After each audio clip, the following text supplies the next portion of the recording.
10 ans de guerre en Syrie, 11 millions de réfugiés et beaucoup d'entre eux ont pris la direction du Soudan puisque c'est le seul pays arabe où on n'exigeait pas de visa lors de leur arrivée sur le territoire national soudanais. Durant ces 10 années, ça s'est plutôt bien passé.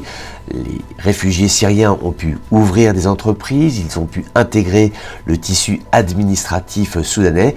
D'aucuns ont même obtenu la nationalité soudanaise. Cela s'est déroulé jusqu'en 2019 et depuis 2019, nous assistons à une lente et longue érosion du cadre administratif des réfugiés syriens au Soudan. D'abord, cela a commencé par un visa qui n'était pas exigé et qui aujourd'hui est essentiel. Pour pénétrer sur le territoire national soudanais, lorsque vous êtes un réfugié syrien, on vous demande un visa. Et puis, des complications administratives ont commencé à voir le jour, notamment au niveau des sociétés. On leur a demandé de ne plus travailler dans le secteur de l'import-export. Alors là, ce n'était pas spécifiquement les réfugiés syriens qui étaient visés, c'était l'ensemble des populations étrangères au Soudan, mais il est évident qu'au regard des activités économiques menées par les Syriens, ils étaient directement impactés par cette mesure. Et puis on a vu aussi des suspensions de nationalité soudanaise, c'est-à-dire qu'on a retiré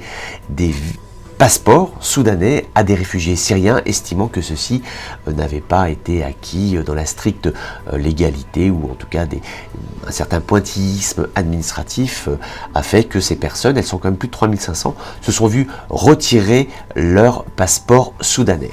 Ce dossier est intéressant parce qu'il pose la question de l'après. Un jour viendra, espérons-le le plus vite possible, viendra la fin de la guerre en Syrie.